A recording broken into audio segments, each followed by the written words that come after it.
Takole, lastnosti zaporedja. Zdaj, zaporedja, nekatera imajo lepe lastnosti, ne.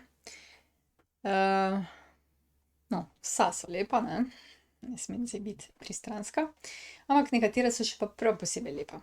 In tiste lahko nekako opišemo na podobne načine kot funkcijo, a ne.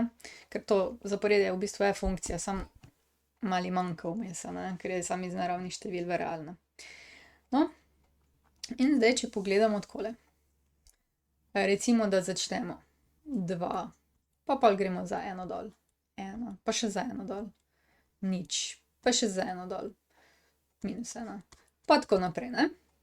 Zdaj, kaj se bo zgodilo, če res nadaljujemo tako naprej, da odštevamo vedno 1? Zgodilo se bo to, da noben člen v tem zaporedju, kakor daleč bomo šli, ne bo večji od 2. Se pravi, nemogoče bi bilo, da bi dobili s takim računom večjo od 2. In takrat mi lahko rečemo, okej, zaporedje je omejeno navzgor. In zgornja meja, čisto zgornja, top of the top, je tale, ne, 2, to je zgornja meja. Kaj je pol zgornja meja? Ja, zgornja meja je eno tako število v zaporedju, en člen v zaporedju, od katerega nimamo večje, a ne. No, in to lahko naredimo malo bolj učeno v matematiki, a ne, in to napišemo takole.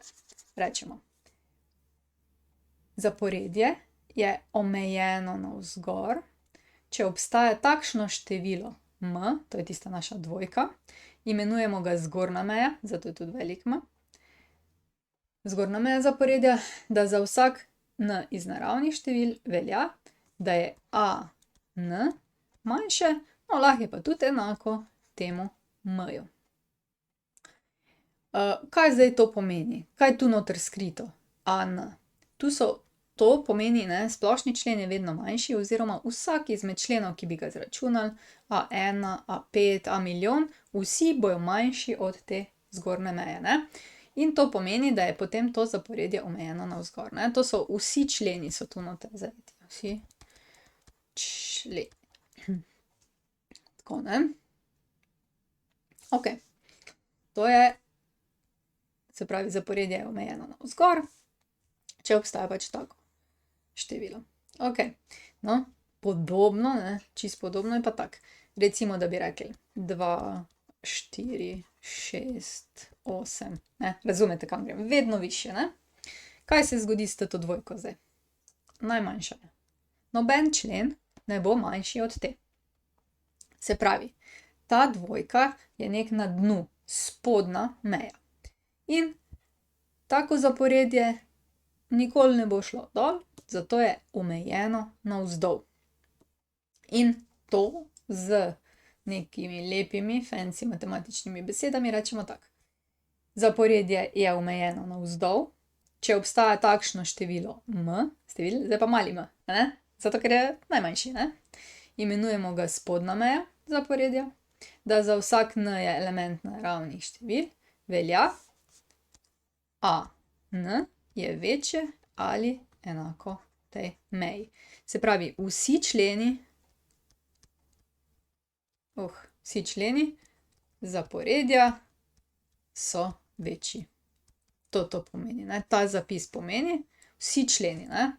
Mi pač rečemo, da za vsak n to velja, ne. Za vsak n to velja, ampak to pomeni laično, ne. Vsi členi so pač večji, ne. Okej, zdaj pa ne boste verjeli. Če se zgodi, a ne, če se zgodi, da je pa navzgor in navzdol omejeno, potem je pa vsesplošno omejeno, ne. In imamo tule tole definicijo. Se pravi, zaporedje je omejeno, če je navzgor, se pravi, ima zgornjo mejo, in če je navzdol omejeno, ima spodnjo mejo. Kako zaporedje bi pa to bilo? Ja, recimo, imamo tudi takole zaporedje. Recimo 2, 4, pa spet 2, 4, pa 2, 4, pa 2, 4 in tako naprej, ne.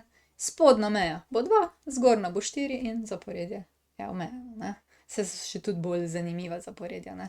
Ampak to je tudi zaporedje. Takoj, ko bi vi ga znali nekako nadaljevati, to je zaporedje. Prišli smo do konca. Če želite ali morate videti več, si poglejte na moji spletni strani ninarazlaga.si ali pa se naročite na moj YouTube kanal. Se vidimo!